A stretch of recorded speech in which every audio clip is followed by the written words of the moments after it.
दोस्तों, हिंदू मान्यताओं के अनुसार प्रदोष व्रत त्रयोदशी तिथि के दिन रखा जाता है। प्रत्येक महीने में 2 प्रदोष व्रत होते हैं, एक शुक्ल पक्ष में, एक कृष्ण पक्ष में। मंगलवार को आने वाले प्रदोष व्रत को भूम प्रदोष या फिर मंगल प्रदोष कहा जाता है। बहुत ही विशेष महत्व होता है मंगल प्रदोष व्रत का। प्रदोष व्रत भगवान शिव को प्रसन्न करने और आशीर्वाद प्राप्त करने के लिए रखा जाता है। मान्यता है कि प्रदोष व्रत करने से सभी प्रकार के दोषों और कष्टों से मुक्ति मिल जाती है। साथ ही इस व्रत को रखने से भगवान शिव की कृपा से मोक्ष की प्राप्ति होती है।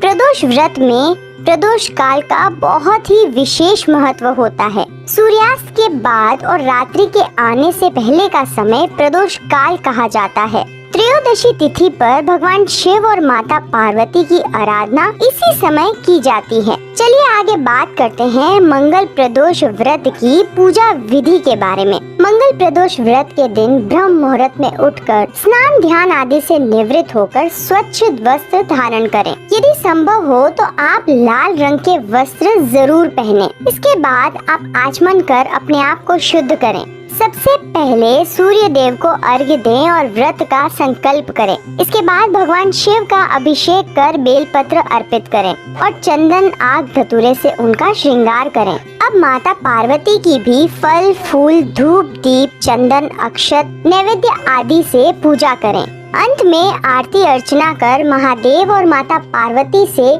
सुख शांति और समृद्धि की कामना करें। दिन भर उपवास रखें। शाम के समय दोबारा स्नान कर स्वच्छ वस्त्र धारण करें और पूजा घर में 5 रंगों की रंगोली का मंडप बनाएं। उसके बाद आप कलश की स्थापना करें और महादेव और माता पार्वती के साथ हनुमान जी की विधि विधान से पूजा करें। पूजा के बाद आप शिव चालीसा और हनुमान चालीसा का पाठ अवश्य करें। पाठ करने के बाद आरती कर प्रसाद का वितरण करें। इन सब के पश्चात आप फलाहार करें। यदि आप चाहें तो एक समय का भोजन भी आप प्रदोष काल में पूजा करने के बाद कर सकते हैं। चलिए अब सुनते हैं भूम प्रदोष व्रत की कथा। एक नगर में एक वृद्ध महिला निवास करती थी। उसके मंगलिया नामक एक पुत्र था। वृद्धा हनुमान जी की परम भक्त थी। वह प्रत्येक मंगलवार को नियम पूर्वक व्रत रखकर हनुमान जी की आराधना किया करती थी। उस दिन वह न तो घर लीपती थी और न ही मिट्टी खोदती थी। वृद्धा को व्रत करते हुए अनेक वर्ष बीत गए थे।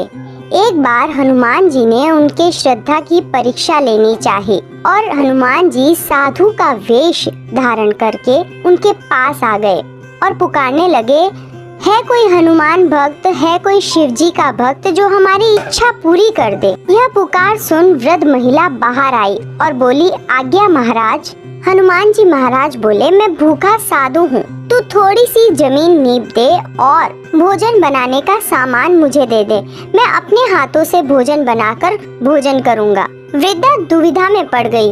वह महिला हाथ जोड़कर बोली, महाराज, लीपने और मिट्टी खोदने के अतिरिक्त अगर आप कोई आज्ञा दें तो मैं अवश्य पूरी करूँगी। साधु वेशधारी हनुमान जी ने 3 बार प्रतिज्ञा करवाने के बाद कहा, तू अपने बेटे को बुला, मैं उसकी पीठ पर अग्नि प्रज्वलित कर भोजन बनाऊंगा। वृद्धा के पैरों तले जमीन खिसक गई। वह क्या करती, प्रतिज्ञाबद्ध थी। उसने मंगलिया को बुलाकर साधु के सुपुर्द कर दिया और स्वयं रोते बिलखते अंदर चली गई। मगर साधु रूपी हनुमान जी ऐसे ही मानने वाले न थे।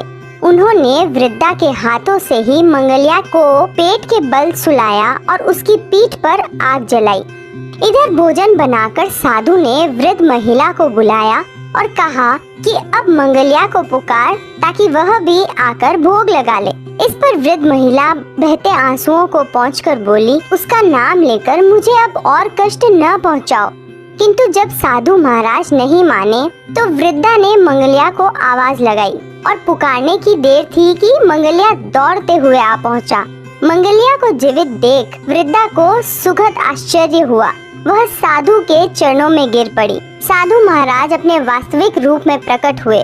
हनुमान जी को अपने घर में देख वृद्धा का जीवन सफल हो गया। उसके बाद उनके घर में कभी भी धन धान्य की कमी नहीं रही। हे भगवान, जैसे आपने उस वृद्धा का जीवन सफल कर दिया वैसे सभी का करें।